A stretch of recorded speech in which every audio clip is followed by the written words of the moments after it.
Assalamualaikum warahmatullahi wabarakatuh. Ada kekeliruan berpikir nanti kalau anak saya sudah hafal Quran, anak-anak SDIT ini sudah hafal Quran mau apa? Karena bayangan dia kalau sudah hafal Quran jadi ustadz. Gak maulah anak kami jadi ustadz, nanti macam Ustadz Somad, ceramah sana ceramah sini. Gak maulah kami anak kami jadi imam, paling-paling jadi imam tarawih. Tolong mindset kita dibetulkan, main otak, setting. Karena banyak juga orang ini main otak setan. Mindset otak setan.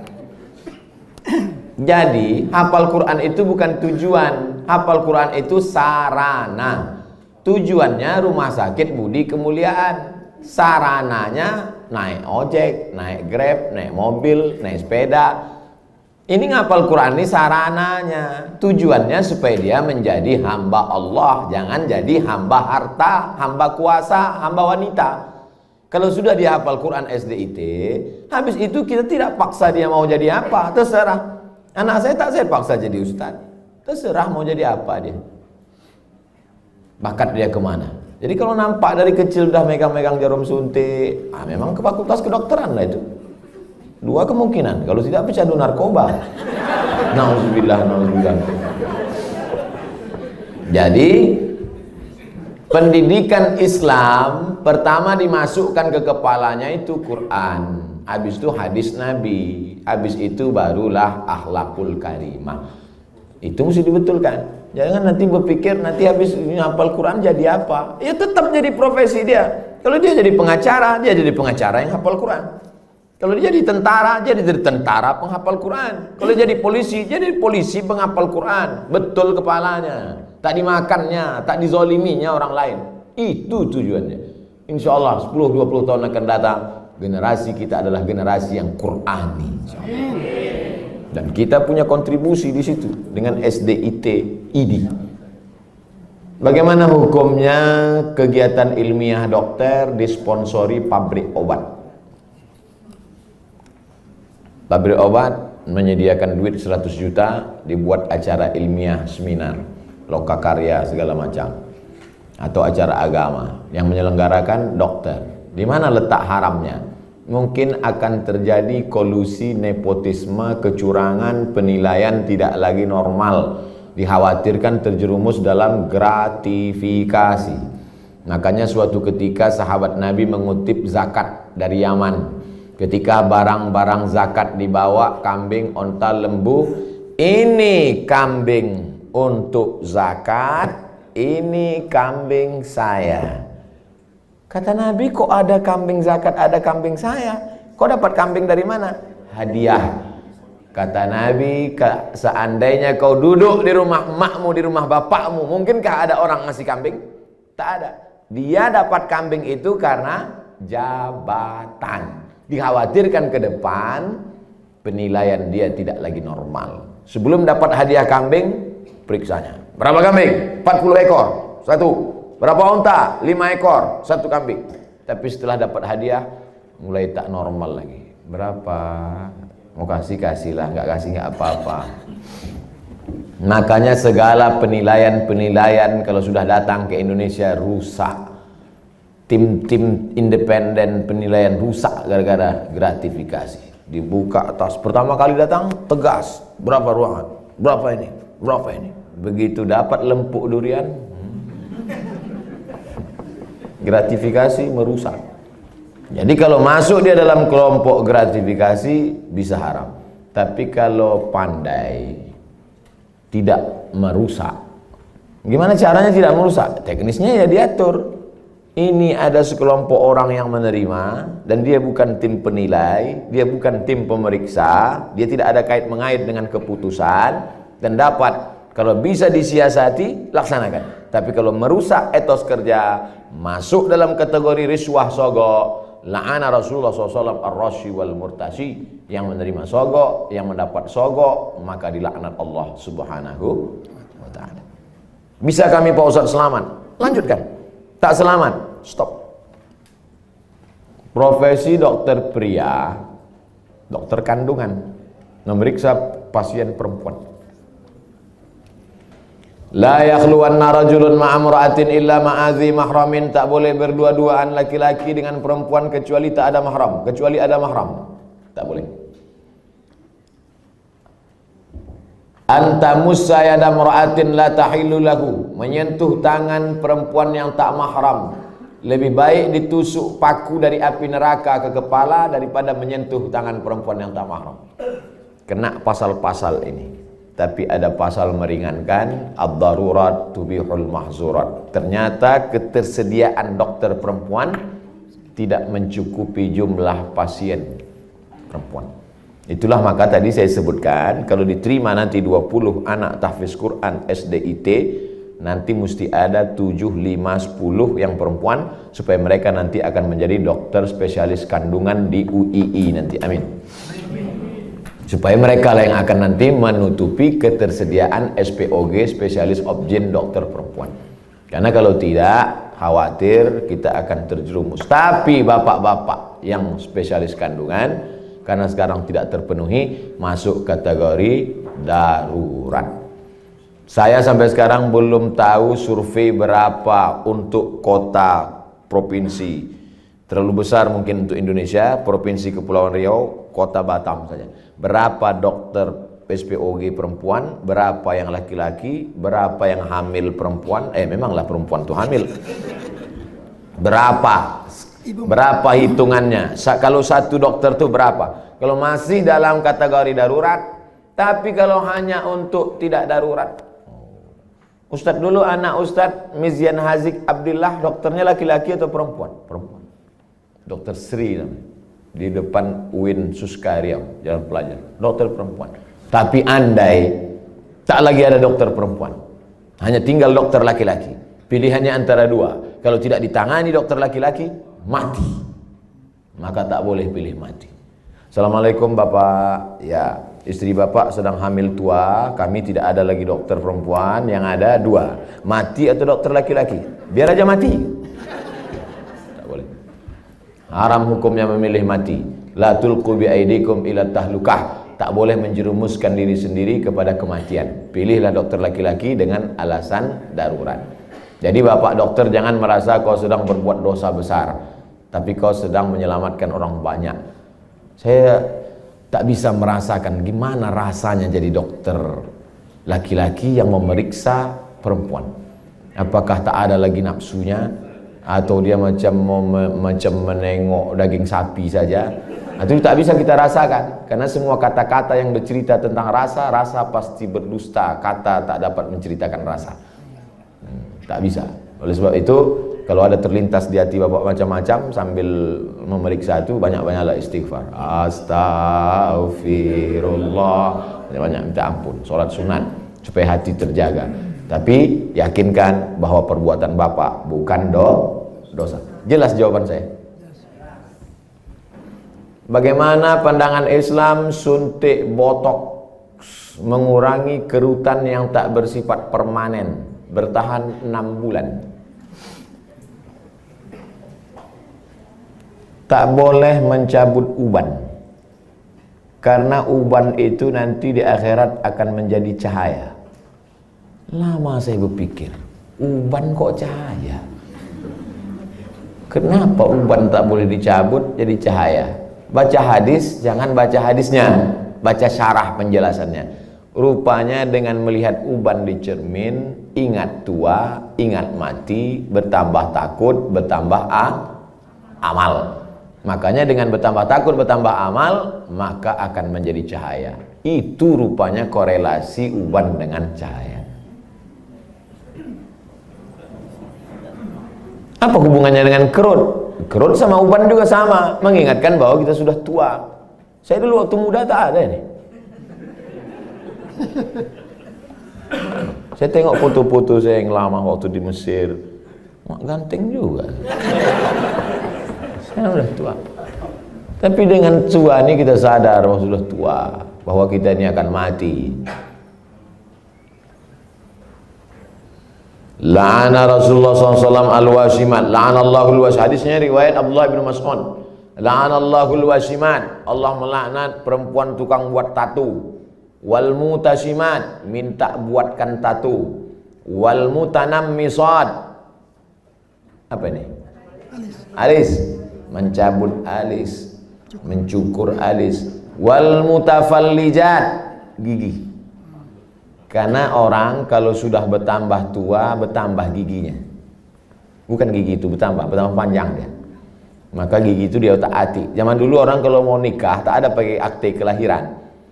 Sama macam mau beli sapi kurban, kambing kurban. Gimana kita tahu umur kambing itu sudah 2 tahun? Tengok giginya. Orang pun juga tengok giginya. Otak-atik gigi. Wal mughayyirat, yang nomor 5, merubah ciptaan lil husni, karena untuk mempercantik. Kalau merubah ciptaan dari yang tak layak menjadi layak. Ibu bapak dokter yang gigi, tukang pasang kawat gigi, jangan sangka itu perbuatan haram. Ada memang dia perlu. Ada orang ini kalau dia senyum sama kita 3 hari kita tak bisa tidur. Nah, itu memang perlu dibetulkan, perlu luruskan, diperbaiki.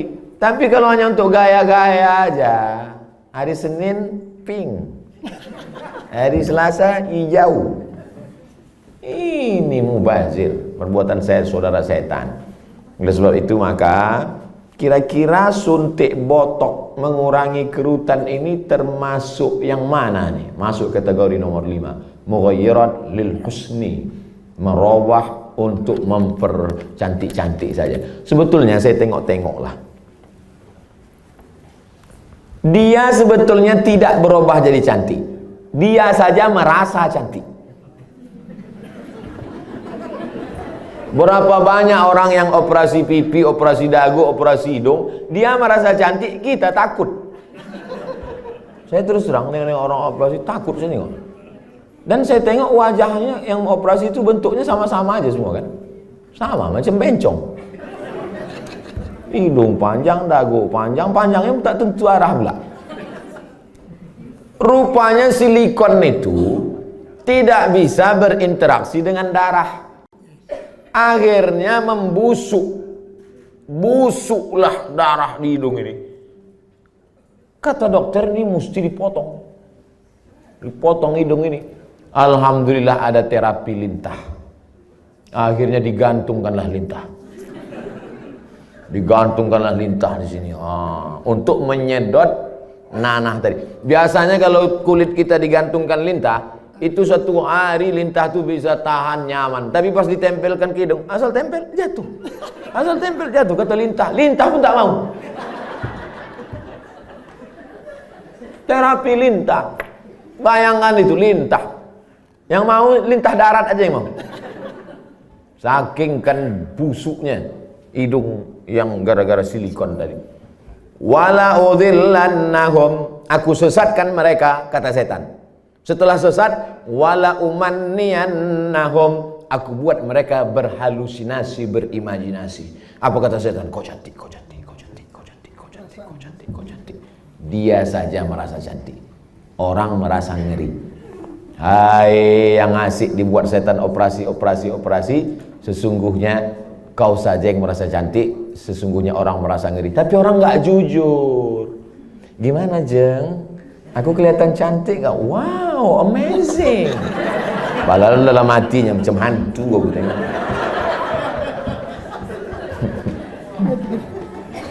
Baru dijawab, udah datang pertanyaan. Suntik filler untuk memancungkan hidung dan melancipkan dagu yang bersifat tak permanen 6 bulan.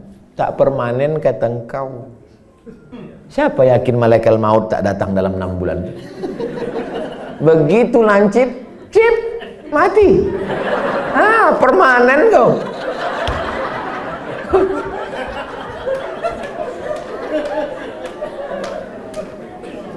Kau cantik bukan karena dagu kau lancip. Kau cantik bukan karena hidung kau panjang. Kau cantik karena bekas air wudhu. Kau cantik karena habis baca Quran. Kau cantik. Yang mengatakan cantik tak cantik itu kan hati. Betul? Bapak-bapak ganteng. Ganteng. Bininya tidaklah jelek, tapi rasanya taklah sepadan berjalan. Pas ditanya orang, Pak, siapa perempuan paling cantik? Itulah yang paling cantik gitu deh. Entah dia jujur, entah takut, Allahu a'lam. Karena antara jujur dan takut ini beda-beda tipis. Tapi yang jelas kata dia, cantik itu membuat cinta atau cinta itu membuat cantik?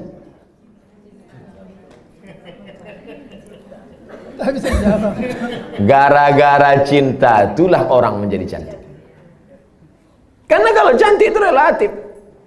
Gara-gara cinta itulah orang menjadi cantik. Dan cinta itu letaknya di hati. Kalau sudah ibu sentuh hati bapak itu, tak perlu dagu ibu lancip. Macam dagu kambing pun cantik ibu tengok. Kalau dipeturutkan ini, oh makin tua makin berkerut, tambah lagi. Makin tua makin turun. Dia bertahan paling cuma 2 bulan, 6 bulan tahan. Habis itu hidung turun, dagu turun. Tinggal mencari sapu lidi aja lagi.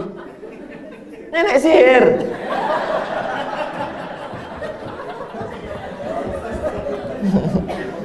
Berhentilah. Berhenti. Usah dipeturutkan ajakan setan ini. Kalau perbuatan itu haram, maka yang melakukannya pun ikut haram. Orang yang memberikan fasilitasnya pun ikut haram. Maka terjerumus dalam perbuatan haram kolektif. Saya kan cuma jual khamar. Saya nggak ada ngajak dia minum khamar. Saya cuma jual aja Pak Ustadz. Penjualnya ikut kena, pembawanya ikut kena. Khamar itu 6 ikut kena. Penjualnya, pembelinya, yang menuangkannya ikut semua. Supirnya ikut kena. Security-nya ikut kena. Tarik benang untuk meniruskan pipi, bertahan setahun, masuk pasal 5 semua. Jadi Islam itu unik hebatnya, dia tidak menyebutkan 1, 2, 3, tapi menyebutkan secara umum dan terkait. Mukjizat ini Nabi disebut punya jawami'ul kalim. Kalimatnya singkat tapi makna padat sampai hari ini bermakna. Apapun namanya, yang merubah ciptaan Allah bukan karena darurat, bukan karena tak layak. Merubah yang tak normal menjadi normal boleh. Yang sudah normal diotak-atik menjadi abnormal. Nauzubillah.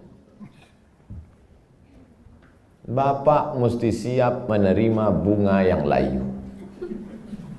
Karena tabiat bunga pasti layu, kecuali bunga plastik.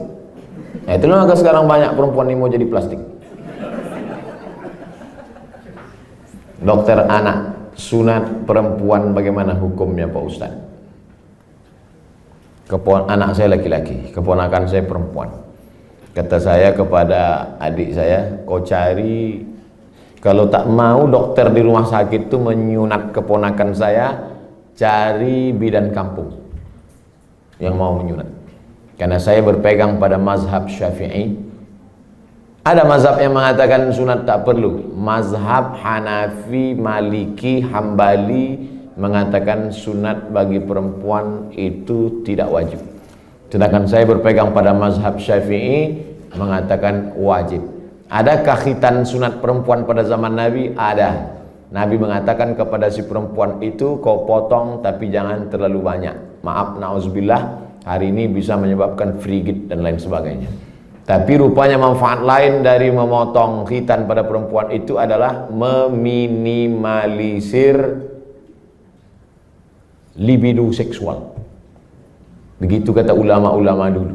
Oleh sebab itu saya sampai hari ini tetap berpegang pada mazhab Syafi'i. Anak perempuan kalau tak mau dokter memotong karena takut bahkan bisa masuk HAM, hak asasi manusia, banyak saja pasal-pasal yang mereka lakukan. Sedangkan di zaman Nabi yang pakaian tertutup, makanannya bersih, tontonannya bersih, apalagi zaman sekarang tontonannya maksiat, makanannya memicu libido seksual dengan berbagai macam cerita hubungan, maka khitan amat sangat baik. Salah satu usaha meminimalisir. Bagaimana cara sebaiknya bagi dokter anak menasehati pihak ortu imunisasi bayinya sejak lahir? Dulu saya diundang oleh Kementerian Kesehatan Provinsi Riau. Videonya kan viral, coba cari. Sosialisasi suntik, imunisasi. Saya jelaskan di situ bahwa fatwa Majelis Ulama Indonesia beda antara bendanya ini halal atau memakainya yang mubah. Boleh. Jadi ini dua fatwa ini. Bendanya tidak halal. Sampai sekarang tak ada fatwa MUI bahwa barang itu halal. Karena memang dia dibuat dari babi. Maka tak ada fatwa halal. Yang ada itu fatwa mubah, boleh menggunakannya karena alasan memilih dua mudarat yang teringan. Cacat, sakit, mati dengan babi. Kalau kita masuk ke hutan, pilihannya babi sama mati. Pilih mana? Pilih babi atau mati? Orang Batam pilih gonggong. Tidak boleh pilih mati, pilih babi. Pergilah kita berdua ke dalam hutan. Tak ada makanan. Ustaz, pilihannya dua nih Ustaz. Kita mati atau makan babi? Ayo kita makan babi nih. Hanya untuk menyambung hidup, sementara dapat pisang. Tapi setelah dapat pisang, tinggalkan babi. Yang gua nanti pas dapat pisang, saya makan pisang. Bro, ayo makan pisang. Enak babi ini Ustaz. Nggak bisa. Mana tahu nanti datang pakar medis dunia, entah dari mana, dibuatnya lah barang dari yang halal, maka kita tinggalkan yang ini. Tapi sementara dia datang, maka menggunakan ini hukumnya mubah. Jelaskan itu. Kami tak bisa menjelaskannya Pak Ustaz. Tontonlah video ini. Potong. 1 menit tak sampai tadi. Masukkan ke Instagram. Tontonkan ke ibu tuh. Saya tak mau. Tonton ibu. Nggak mau, ini Ustaz radikal katanya. Kalian carilah Ustaz yang agak-agak lembut sedikit. Bagaimana cara dokter bisa lillahi ta'ala, bisa menghindari sifat riak, sombong, bila kita memiliki kelebihan keahlian dibandingkan dokter-dokter lain. Insya Allah nanti kalau sudah berdiri pas pembelian tanah pun nanti pas ini soalnya yang saya cakapkan ini tak bisa pakai teori.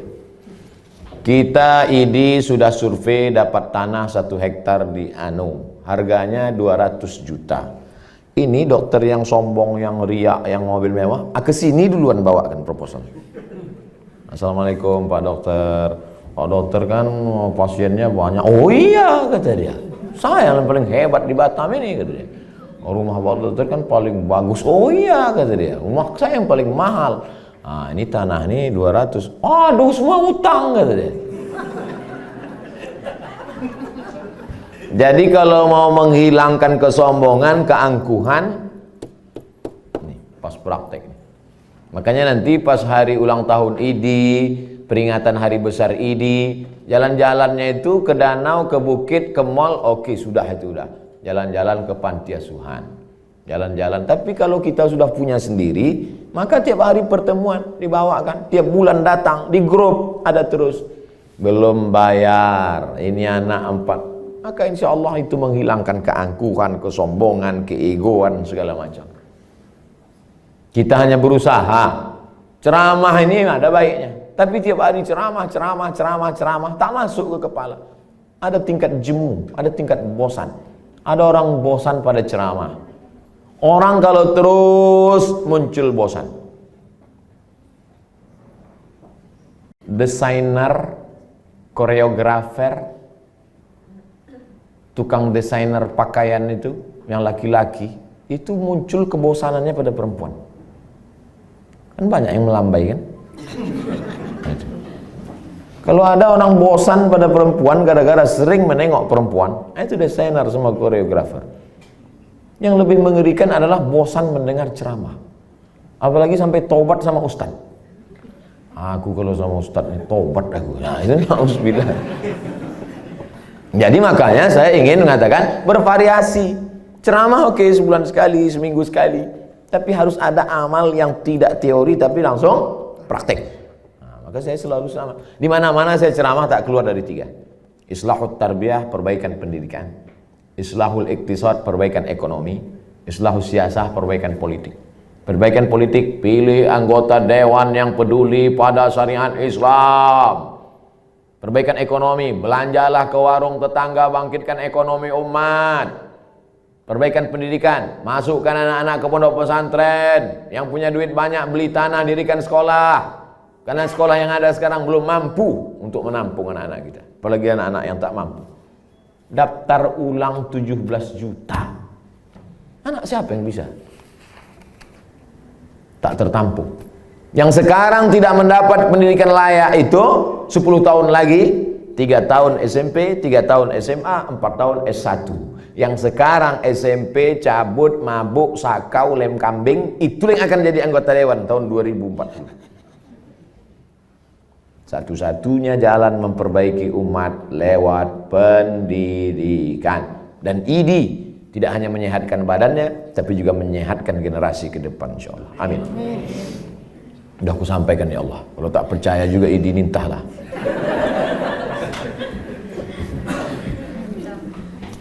Dah habis pertanyaan. Habis. Terima kasih atas segala perhatian Bapak dan Ibu. Ceramah kita pagi ini baru starting point, baru start. Ini belum finish. Ini baru garis start. Usaha kita ke depan. Masih, saya tak bisa mengontrol. Bapak Ibu lah saling tolong menolong. Mudah-mudahan kita tetap saling tolong menolong dalam kebaikan dan ketakwaan kepada Allah. Tapi kita tak bisa guna apa-apa selain pertolongan Allah. Mari kita sama-sama berdoa ala hazihin niyah, untuk niat yang baik ini supaya Allah sampaikan dengan kemuliaan surat Al-Fatihah.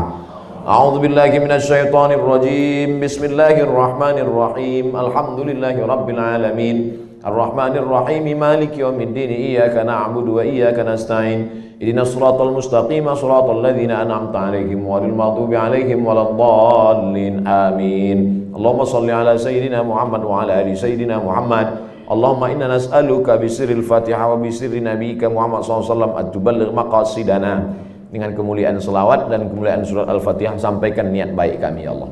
Wa taqdi hajatina, tunaikan hajat-hajat kami, hajat dunia, hajat akhirat ya Allah. Allahumma barik lana fi arzaqina, rezeki kami ini berkahilah dia supaya bisa menjadi amal soleh yang tetap mengalir sesudah kami mati ya Allah. Allahumma alif baina qulubina, satukan hati kami, pertautkan jiwa kami supaya kami ikhlas beramal karena Engkau.